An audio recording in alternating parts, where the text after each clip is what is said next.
Good afternoon, and welcome everyone to the National Institute of Food and Agriculture's Children, Youth, and Families at Risk Sustainable Community Projects Technical Assistance webinar. We want to thank you for joining us today, and you will see and hear us refer to this program by the acronym CYFAR SCP throughout the webinar.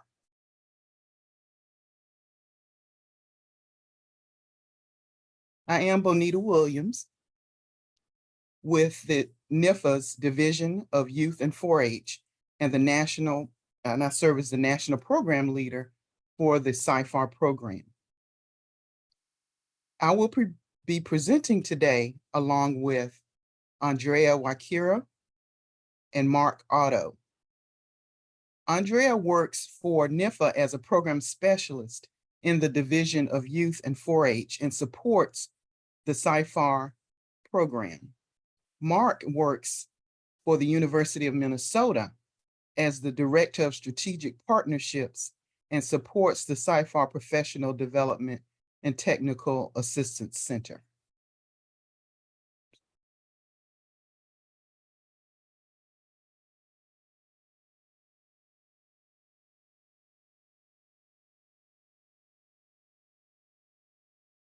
Now, to share the meeting logistics with you, we're going to ask that you please mute your microphones throughout the presentation, or microphone throughout the presentation.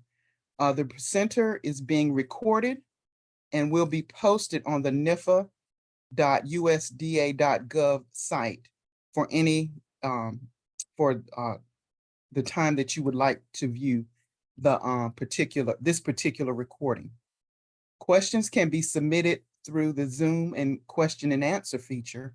Any questions submitted that were not answered during the course of the presentation will be answered at the end of the webinar.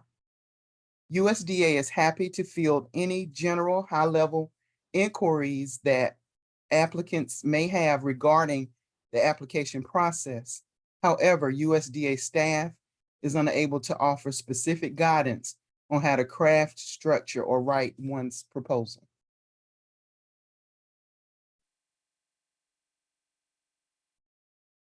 USDA is an equal opportunity provider, employer, and lender. This slide contains contact information for individuals with disabilities to request reasonable accommodations. Additionally, language access services would be provided to limited English proficient individuals upon request. Anyone wishing to file a program discrimination complaint can utilize the phone number, fax number, or postal mailing address listed on this particular slide. And the topics that we will cover today, there are actually 7 of them. The first one is an overview of our agency. The second is a program overview. The third is request for applications or RFA details. The fourth one is the proposal evaluation process. The fifth is additional information and resources. The sixth is the CYFAR Professional Development and Technical Assistance Center resources, and we do have a question and answer period.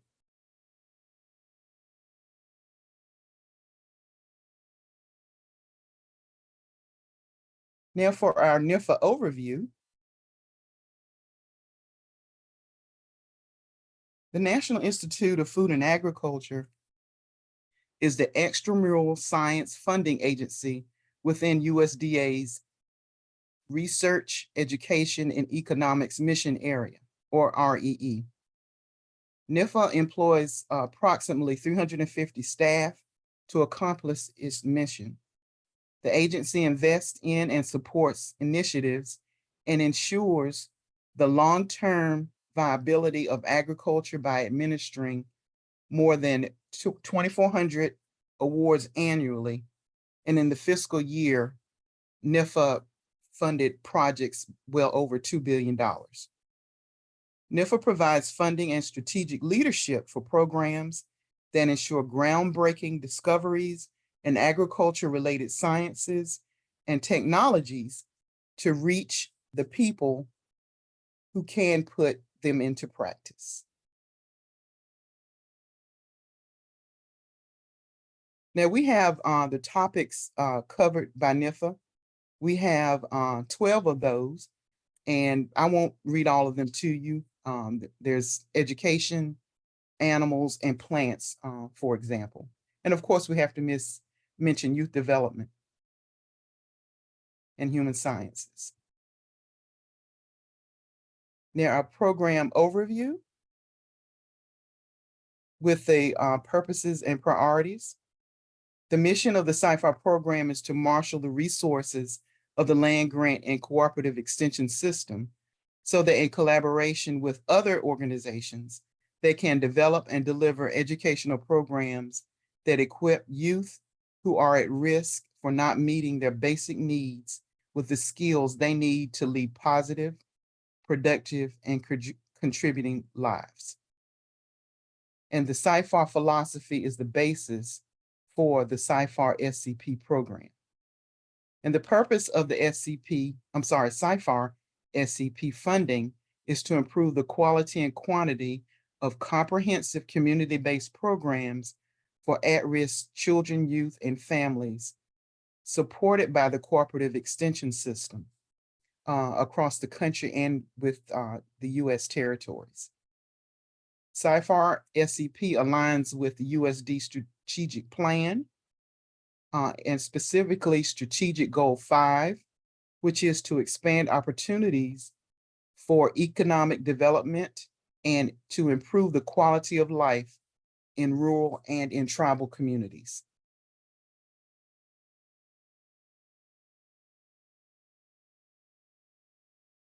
Now, in terms of our strategic objectives, we have 2 of those. And the first one is to support community educational programs for at-risk, low-income children, youth, and families that are based on locally identified needs, grounded in research, and lead to the accomplishment of one of the 4 CYFAR national outcomes. And I want to add here, with those 4 outcomes, it is required that you select at one outcome to measure. You can have more than one, but one you do have to measure and report to NIFA. And the second one is to integrate the CYFAR SCP programming into ongoing extension programs for children, youth, and families, ensuring that at-risk, low-income children, youth, and families continue to be a part of extension and or 4-H programs and or family consumer science programs, and have access to resources and educational opportunities. Now, the CYFAR program area description. The first is the CYFAR SCP management. The second one is the national CYFAR outcomes. And again, we do have 4 of those. You must select one. The third is one program model. And you have, one program model. And then the integrated program components, which are technology, community, and sustainability. And the 5th is site selection. You have to select, if you have a single application submission, you have to select 2 or 3 community sites per eligible land grant institutions. And sites must meet the criteria outlined in the RFA. And if you do submit a joint application, you can have between 4 and 6 community sites. And your logic model must be submitted and attached. And you have to go to CYFAR.org and use the logic model builder. And then the 7th one is your 5-year work plan.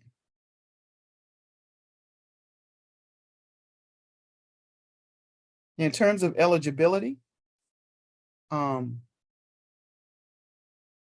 Applications will only be accepted if submitted by the Cooperative Extension program at the 1890, 1994, and 1862 institutions.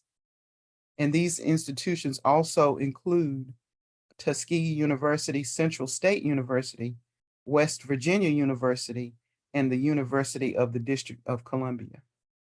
Award recipients must subcontract to organizations.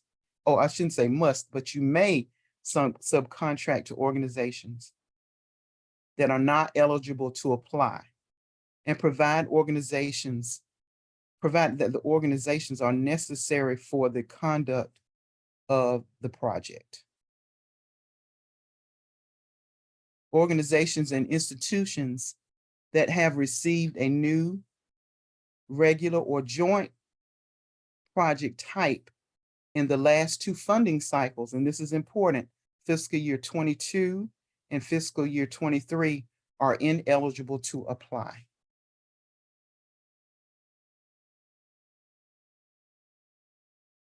Now, concerning the application submission and award limitations, to balance the geographic diversity or geographical diversity, multiple awards will not be made to the same organization, institution, or project director in the same fiscal year.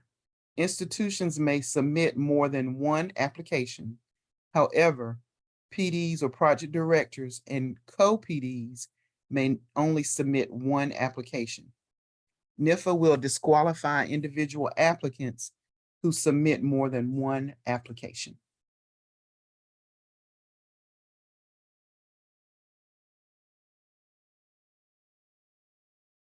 Now, concerning project types and grant types, applicants must propose an extension project and must submit a regular or standard grant to be eligible for funding.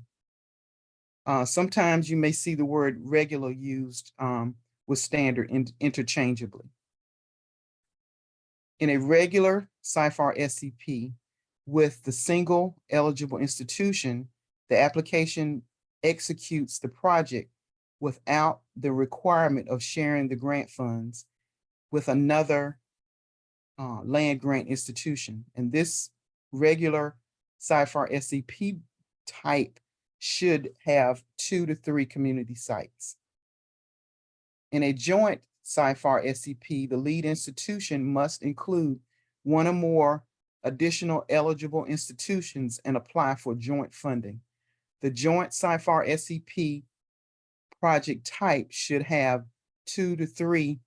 I'm sorry, that should be for joint 4 to 6 sites per land grant institution.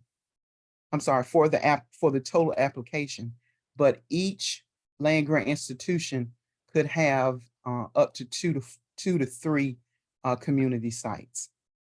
Collaboration will include joint work on the same 5-year plan, logic model, CYFAR national outcome, and CYFAR common measures.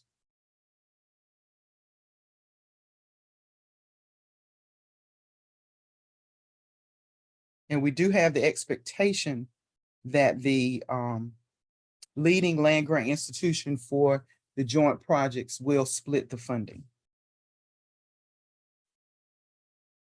Now, in terms of cost sharing matching, no matching is required, and the matching resources will not be factored into the review process as evaluation criteria.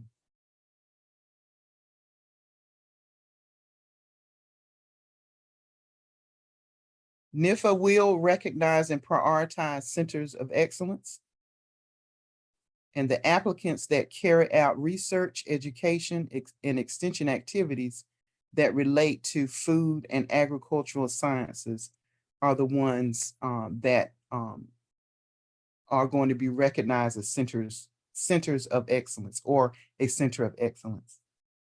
Applicants are encouraged to visit NIFA's Center of Excellence site for information for the Center of Excellence designation including the COE or Center of Excellence criteria, and a list of programs offering COE opportunities.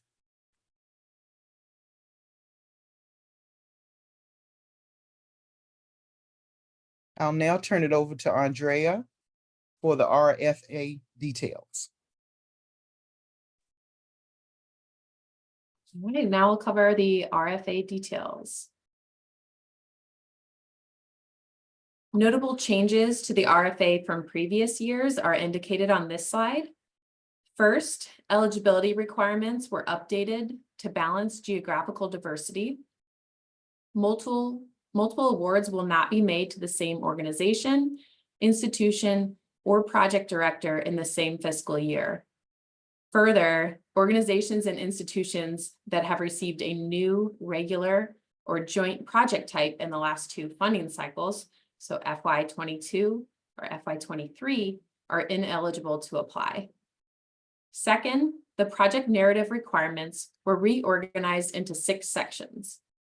And lastly, the project narrative now includes a new requirement for applicants who were awarded a CYFAR SCP grant in fiscal years 2019, 2020, or 2021. These applicants should include their award information as outlined in the project narrative. The total funding for FY24 is approximately $5,440,000, and approximately $3,920,000 will fund prior year CYFAR SCP continuation awards. $1,520,000 will be available to fund the first year of new CYFAR SCP projects. NIFA anticipates making up to 19 regular CYFAR SCP program awards. Approximately $1,520,000 is available for a 12-month project period. Continuation funding beyond the initial award is provided if performance has been satisfactory, appropriations are available for this purpose, and continued support is in the best interest of the federal government and the public. The request for applications is 33 pages in length. You can find the RFA on grants.gov by doing a keyword search in the upper right-hand corner of the page with the program code MC or the funding opportunity number.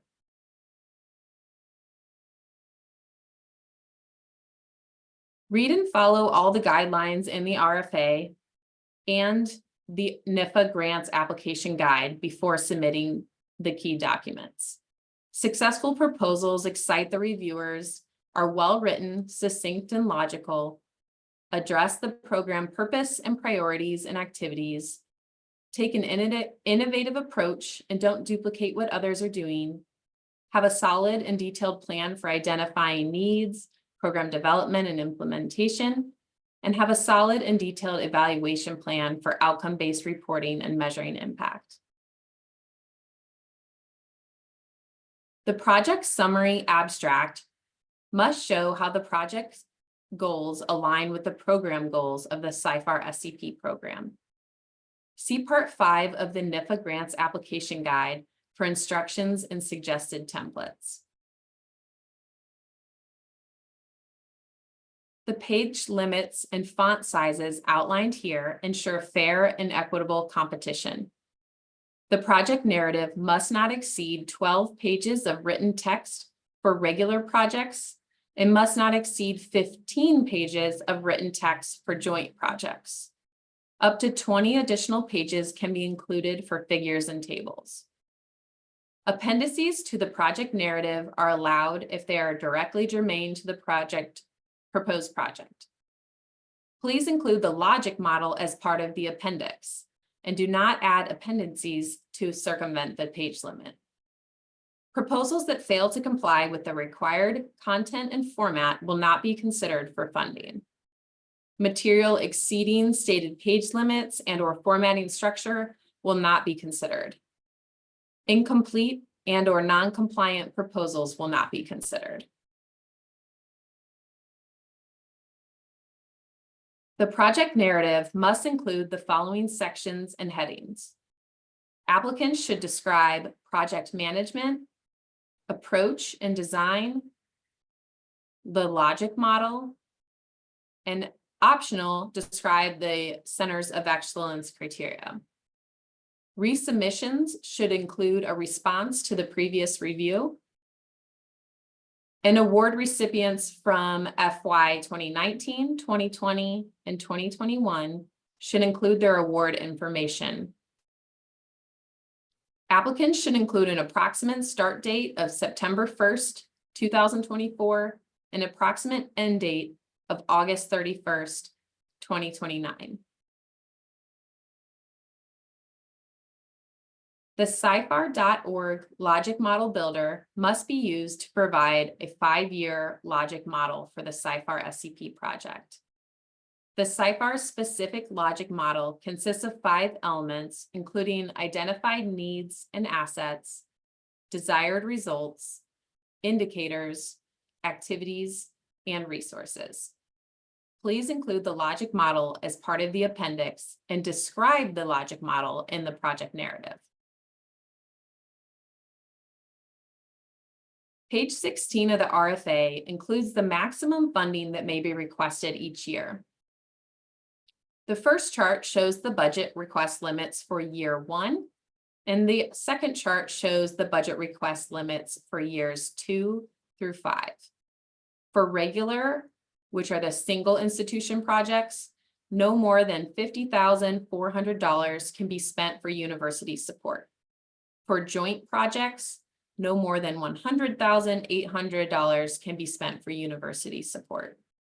10% of the institutional support must go towards evaluation. This can include an evaluator, travel for that person, etc. Evaluation cannot be in kind.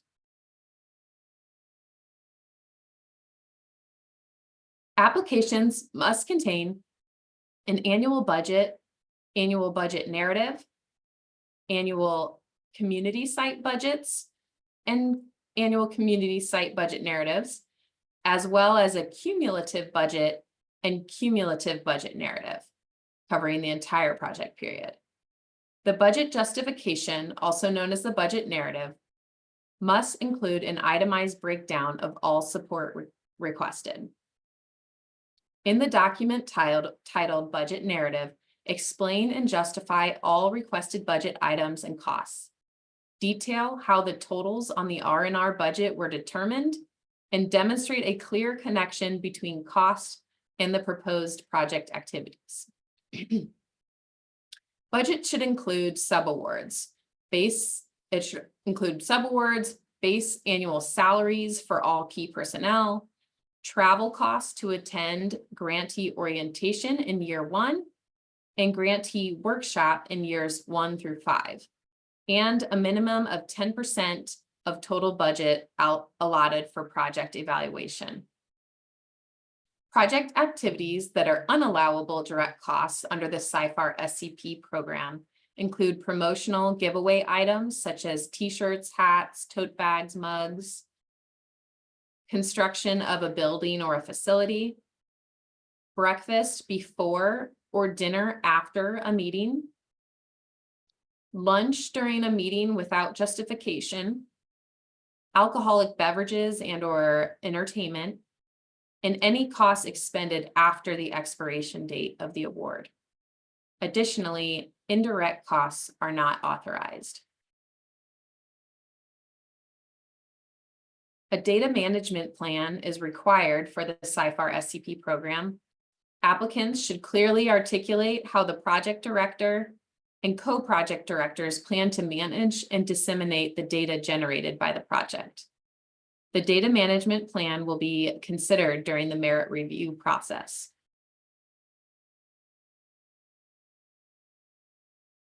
Land-grant staff employed outside of the extension program should attach a letter of support from the University Cooperative Extension Director.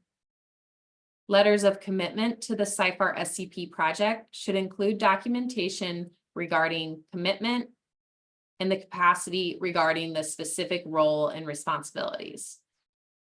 Include as appropriate letters of support from each of the land grant types eligible for funding as subawards.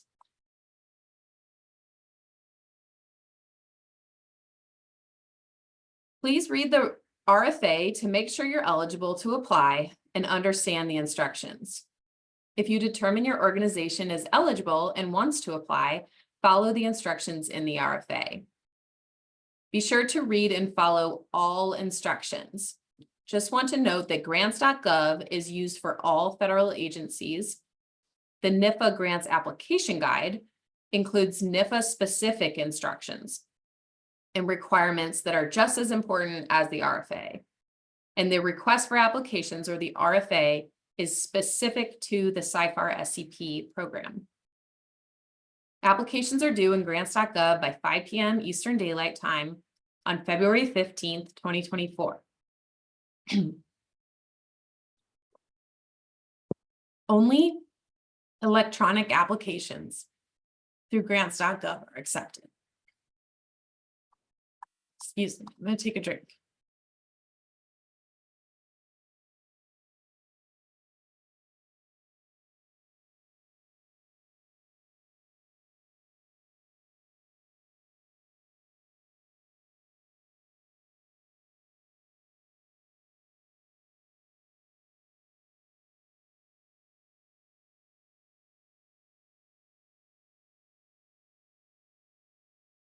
Remember to submit in advance of the deadline.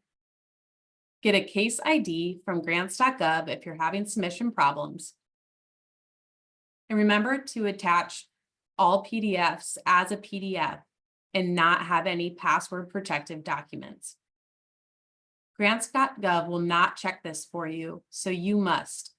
Check the grants.gov manifest for errors,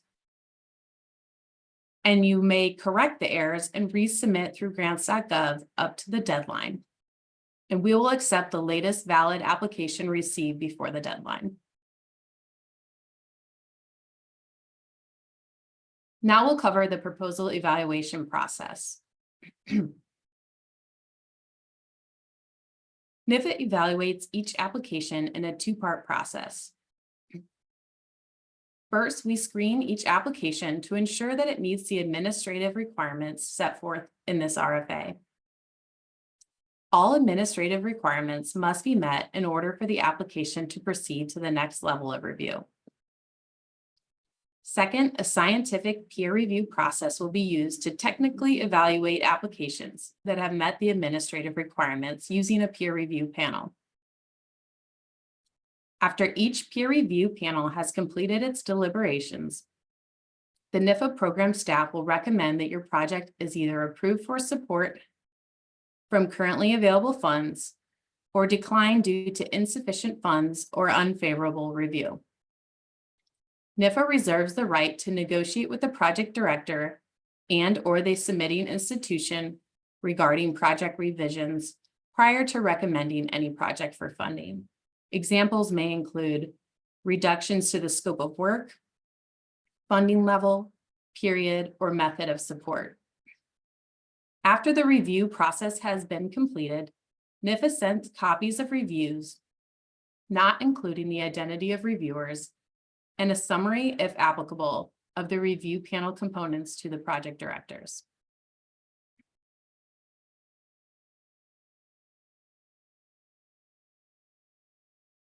The competitive review process is designed to be fair and unbiased.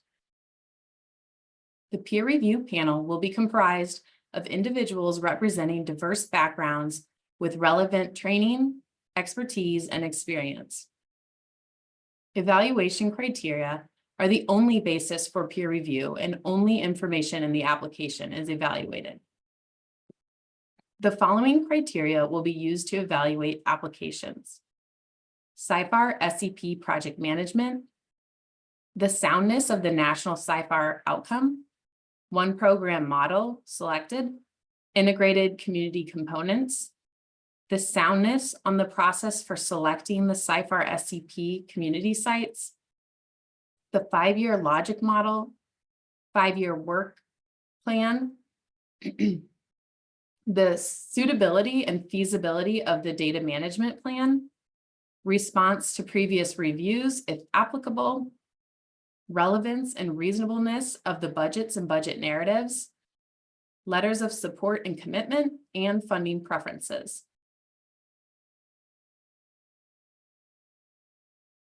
Priority will be given to applicants who apply for and meet the Centers of Excellence criteria.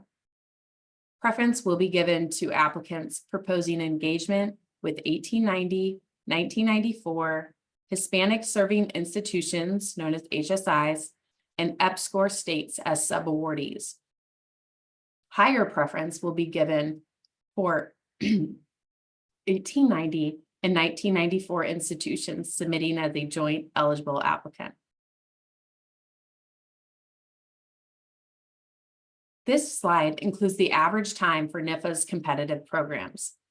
For the CYFAR SCP program, the request for applications was published on December 8th of 2023, and applications are due by 5 p.m. Eastern Time on February 15th, 2024 in grants.gov. On average, a competitive program takes about 3 to 5 months from the proposal due date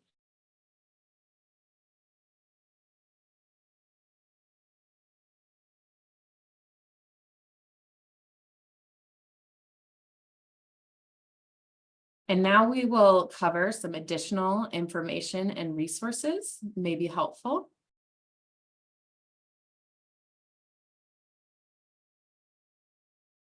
To learn more about the impacts of CYFAR SCP projects, you can review the latest CYFAR annual report and the return on investment study posted on the CYFAR website.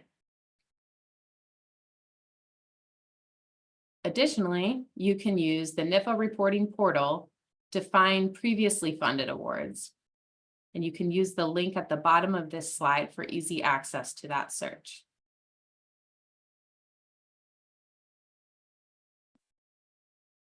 And this slide contains links you can use to view upcoming NIFA events and RFA releases on NIFA's website.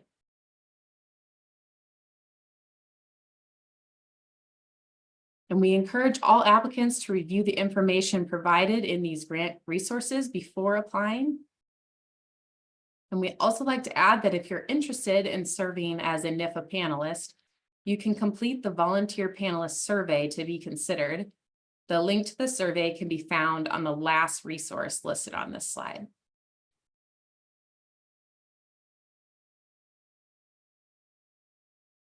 Now, Mark Otto will share resources available through the CYFAR Professional Development and Technical Assistance Center. Thank you very much, Andrea.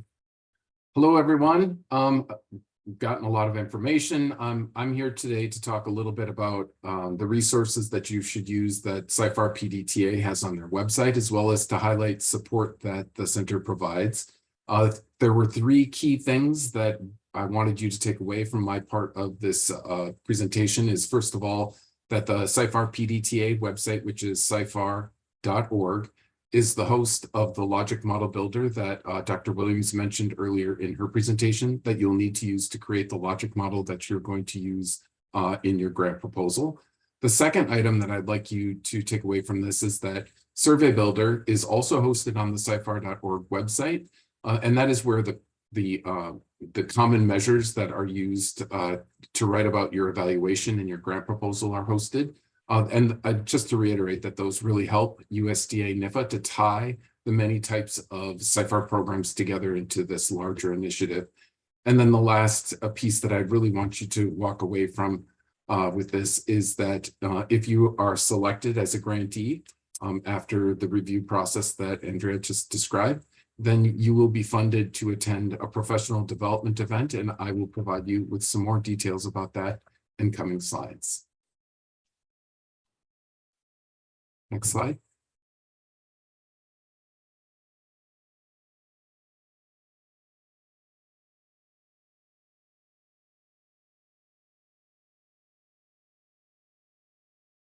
Right. So our role as a CYFAR PDTA center is to provide project coaching, proactive evaluation, and technical assistance, resources, and tools And those are really about helping to build the capacity of CYFAR grantees and thus increase the overall positive impacts of the CYFAR initiative's efforts.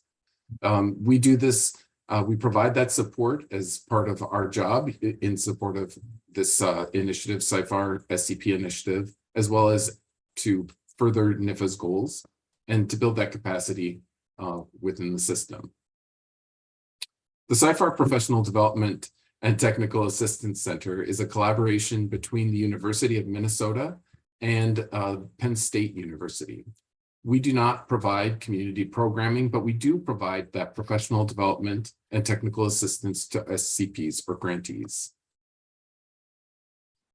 The center itself is made up of two components. One is a strategic leadership team, and the other are the CYFAR coaches.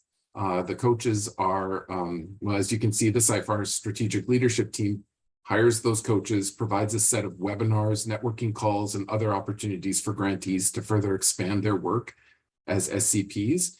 We deal with topics that are common across all grantees, like recruitment and retention, professional development for staff, evaluation issues, etc. And we also maintain and develop a whole set of websites and resources and tools that are useful for those grantees. The website, as I've mentioned a couple of different times, is CYFAR.org. And within it, there's an entire suite of applications that are useful for grantees in conducting the work of their grant. And then finally, we provide as a leadership team some guidance on reports and how gathering data for NIFA on, for example, that each year we help conduct and facilitate the annual report. Coaches are a large part of what we do at the PDTA Center, and they represent a wide variety of land-grant universities, 1890s, 1862s. We currently don't have a 1994 coach, but we're always on the lookout to increase our repertoire of coaches. They come with some very specific skills, some that are very universal, like coaching programs through things like recruitment and retention, but then they also specialize in some, they may have specialization in certain program areas or certain techniques, and so we leverage them across the entire system.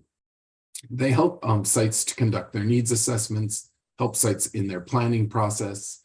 They conduct site visits of grants to further missions around evaluation, sustainability, and quality programming.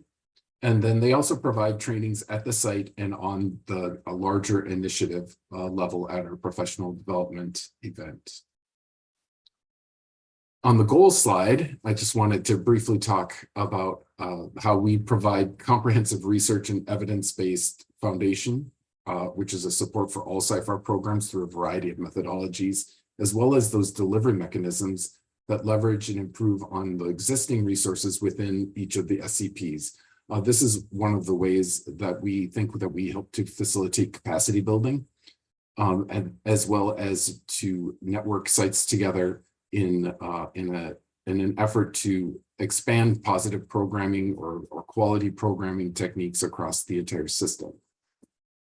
In addition, we support sites in bolstering that program quality, improving their outcomes for their participants, and gathering that evidence that we discussed for the larger CYFAR initiative.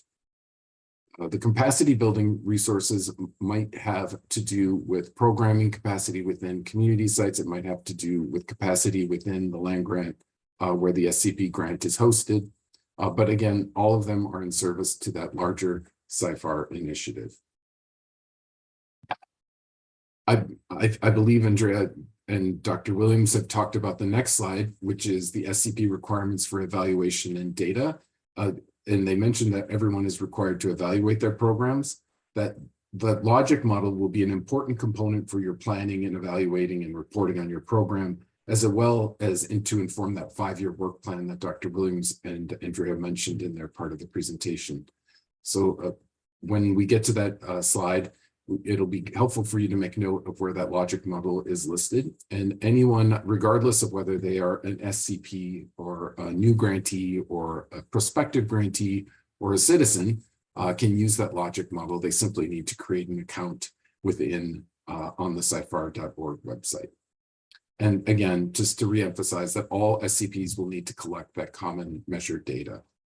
Next slide, please. I mentioned that in addition to the logic model, there is a survey builder. There are other evaluation and capacity building resources and tools on the website as well. We believe that the tools are interactive and easy to use. We're always open to additional feedback on those tools, but have to balance it with the larger initiative, of course. And again, as I mentioned, all of those tools are available to the general public. So you do not need to be a current grantee to have access to any of those that are listed on the screen currently. Next slide, please. So let's take a quick look at the CYFAR.org website. There's the URL at the top of your screen. If you can move to the next slide, please. You'll see that we offer 7 evaluation-based interactive learning modules, and these are in support of that evaluation initiative or that evaluation requirement within the SCP grant process. It provides just-in-time resources for those land-grant universities or community sites who may not have all of the answers for any one of these given topics. And those can be found underneath the Learn tab on the CYFAR.org website. On the next slide, please. In addition, we scour extension resources across the nation, as well as other resources and land-grant universities and other institutions and organizations for those relevant publications, webinars, reports, and tutorials, et cetera, that support youth development programs and practitioners. We feel that it's pretty important for us to provide these kinds of resources to ensure that prospective grantees and current grantees have access to those tools that they need just at that moment. Of special interest, you might want to check out the slides and recordings from a grant writing seminar that we provided that might help you as you work forward into this next set of grants. Next slide, please. Here's a picture of the CYFAR.org website. You can see that the tools button is highlighted across that bar. If you select CYFAR Suite, you will see the entire suite of applications that have been developed in support of this initiative. The logic model builder is the second one down, and that will be the tool that you use to create your logic model for your application. Next slide, please. So in the logic, I'm sure you're very familiar with logic models, and if you aren't, there's a lot of really great resources out there on writing logic models, and I would recommend that you take a peek at what's on our website as well in regards to that. However, the logic model for CYFAR is slightly different than those that are usually submitted for other grants or maybe used within other parts of extension even. And they follow kind of a unique format. So the logic model builder will actually walk you through the steps of creating this logic model, and it has the correct format for the grant application that you're going to need to submit. And it covers everything from needs and assets all the way down to those desired results. We think that it takes the guesswork out of designing a logic model and hope that you appreciate this template for your application. Next slide, please. Now, the survey builder is another tool, and I'm not going to go too deep into it, but you certainly can poke around and take a look at it. It helps you to create a survey using those required common measures. It lets you edit and save your surveys to your accounts, as well as it will allow you to download your survey, your pre-post files, and as well as generates a report that you can use with stakeholders after you have data within the system. It should be noted that if you are not a current CYFAR grantee, the data is not saved on CYFAR.org. Only CYFAR grantees data is saved within our system for use in our reporting to NIFA and in support of the larger initiative. And we'll talk a little bit more about the identification of data and IRB and whatnot in just a second. Here's a quick view of what the required common measures are. These are a simplified, more streamlined version of common measures. They were revised a couple of years ago with the University of Minnesota and Penn State, as well as support with NIFA. And it really, we believe, helps with your program evaluation efforts. The process includes creating kind of a new CYFAR model, and it's a systematic identification, review, and vetting of a whole set of diverse instruments that will help to gather comprehensive data on a diverse set of programs and participant outcomes. So these measures were selected very carefully and went through a rigorous identification process and review. And we think that they're very appropriate for whatever programming it is that you select within your application. Next slide, please. And here's just a quick thumbnail of what the constructs are and which audiences that they would be used for. You can see there are small variations. There's a program design construct that only staff complete, and program quality component or construct that staff completes as well. That's basically the only difference. Each one of these topics is correctly aligned to the developmental level of children, youth, or adults, and has been validated and checked for reliability, etc. I'm not going to go into each one of these details. You're very welcome to create your own survey and review the measures in more detail. And if you have questions, we'll be happy to take those as well. Next slide, please. So to bring it all together, the grantees or the new grantees and the older grantees use the CYFAR PDTA Center resources to learn about evaluation and other topics if they need support. They use the logic model to build that logic model for their grant application. They collect the data through the survey builder and they conduct site and cross-site evaluation. The center, the PDTA Center where I work, supports those SCPs in using PDTA tools and resources. We compile the measure data and we conduct a national evaluation. Next slide, please. The one that many of you might be wondering. So CYFAR grantees must consult with their local institution to determine if the collection of CYFAR common measures will require IRB approval. The U of M does not. We have our own IRB, but since the CYFAR common measures are de-identified before they come to us, our IRB doesn't apply to you in your data collection process. It's from our point of view, this is collected as a routine program evaluation and not part of a specific intervention, and is how we propose it to our IRB.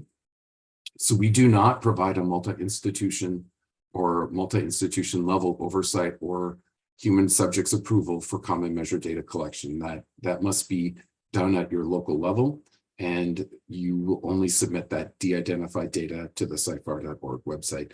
And the PDTA Center, both the leadership team and the coaches are happy to help you work through that once you've been selected as a grantee. So then the last slide that I really need to spend any time on is about the CYFAR Professional Development event. So this event is an annual professional development activity that we facilitate for all CYFAR grantees. This year it is being hosted in Minneapolis, Minnesota, close to home for me, and it will occur June 11th and 12th. New grantees would be required to come a day earlier to a new grantee orientation. When you write your proposal, the travel to this should be covered as part of your budget and budget narrative. You should include this each year of your grant so that you can send folks to the annual CYFAR Professional Development event. There will be speakers that address a wide variety of topics. We highlight program expertise and excellence within the CYFAR grant program so that folks who are grantees can learn from each other, as well as identify topics that are of special interest to grantees that we gather through our professional development event evaluation each year. And so with that, I believe the last slide is just a slide for you to make a note. If you have questions about anything that I've talked about, I'm happy to answer them. You can email us at cyfarpdta@umn.edu. And I appreciate you giving me a little bit of time. Thank you all.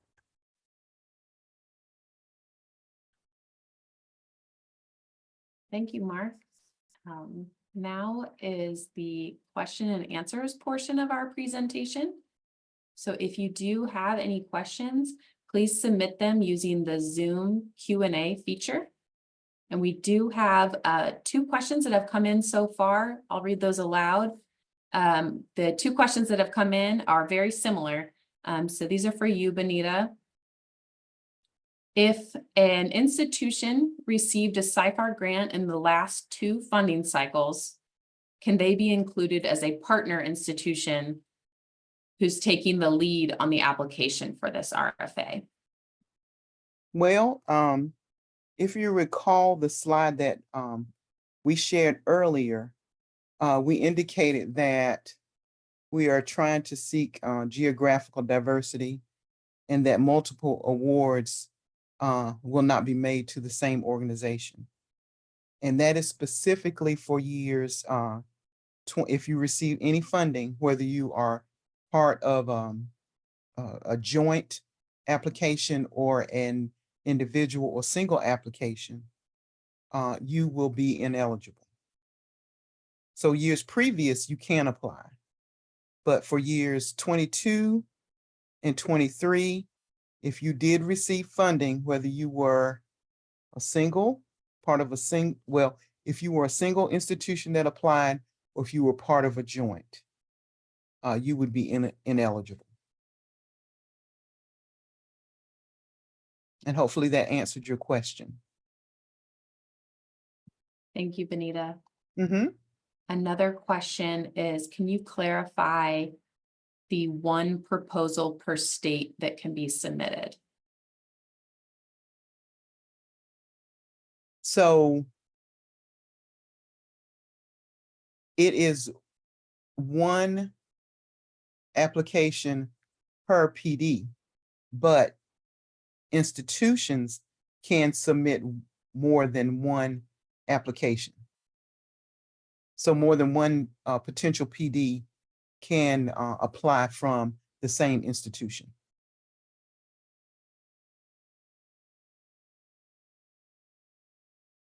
And hopefully that answers that question. If not, please let us know.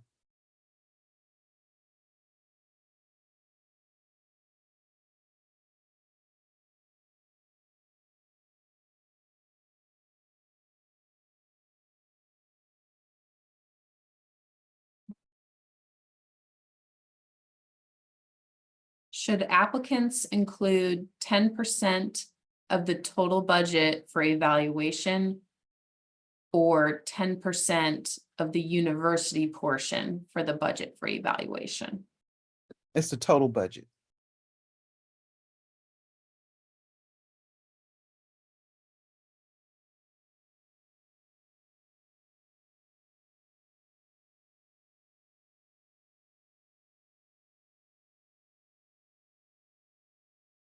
If there are any other questions, you can submit using the Q&A feature.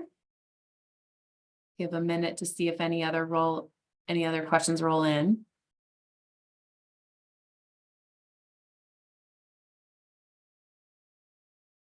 Okay, we do have another question, Benita. Okay. Can this CYFAR grant opportunity be used to launch an annual economic empowerment event to support entrepreneurship among the small farm participants and master gardeners and other community residents? Cooperative extension activities cover some of this, but not introducing to the banking community. Okay, so it sounds like, and I probably need to speak to you individually to make sure I have all the details, but it's, you don't mention any youth who are placed at risk in what was just shared with me. So if you could share your email address in the chat, or you can send it to bonita.williams@usda.gov. And Andrea, if you could type my, or Akeelia, if you could type my email address so that individual can contact me individually, I would appreciate it.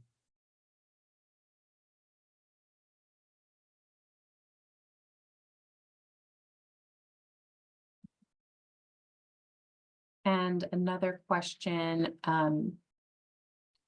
they're looking for clarification of a question that was asked earlier. We want to submit a joint application, but our other partner has a CYFAR grant received in 2021. Can we verify if they're eligible to apply for a joint? Yes, they can apply. The years, it's just 2 years that we would refer to, and that is 2022 and 2023. So if they receive funding for 2021, you are eligible to apply.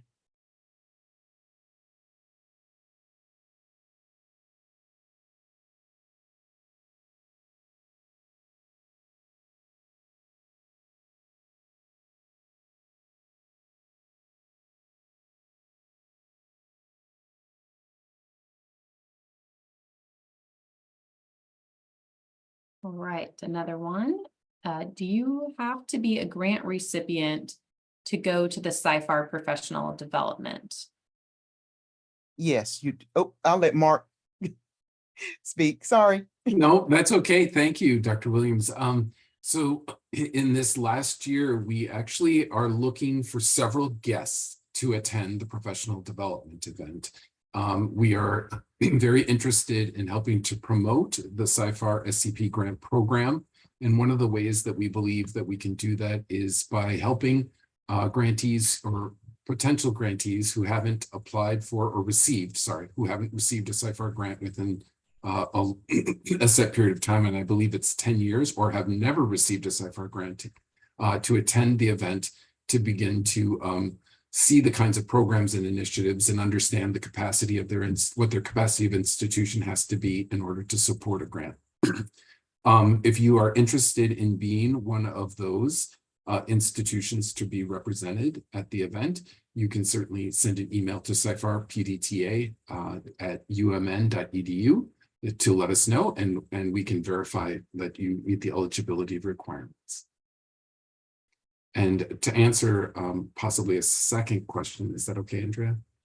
The cost of attending should be included in your proposal. As part of the funding, you should include travel for your team to attend the professional development event each year. Oh, the question was, is the cost included in the grant? Thank you, Mark. And there is another question asking for clarification of one application per state. Is that correct? And I can answer that. There can only be one application per project director. There can be more than one application per state, but only one per land grant university can be funded.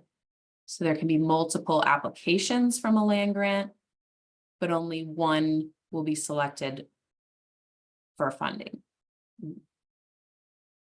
Hopefully that answers that question.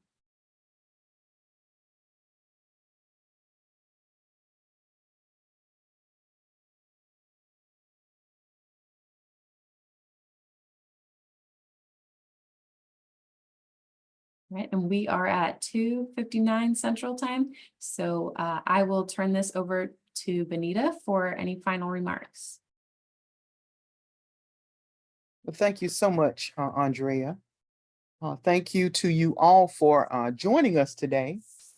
And I want to say a special thank you to Andrea, our program specialist, Akeelia Lewis, who is our program assistant, and to Mr. Mark Otto, who represents the Professional Development and Technical Assistance Center with the University of Minnesota. We hope to see multiple, or many, I should say, applications submitted. And if you have any questions, please don't hesitate to contact us. And thank you so much.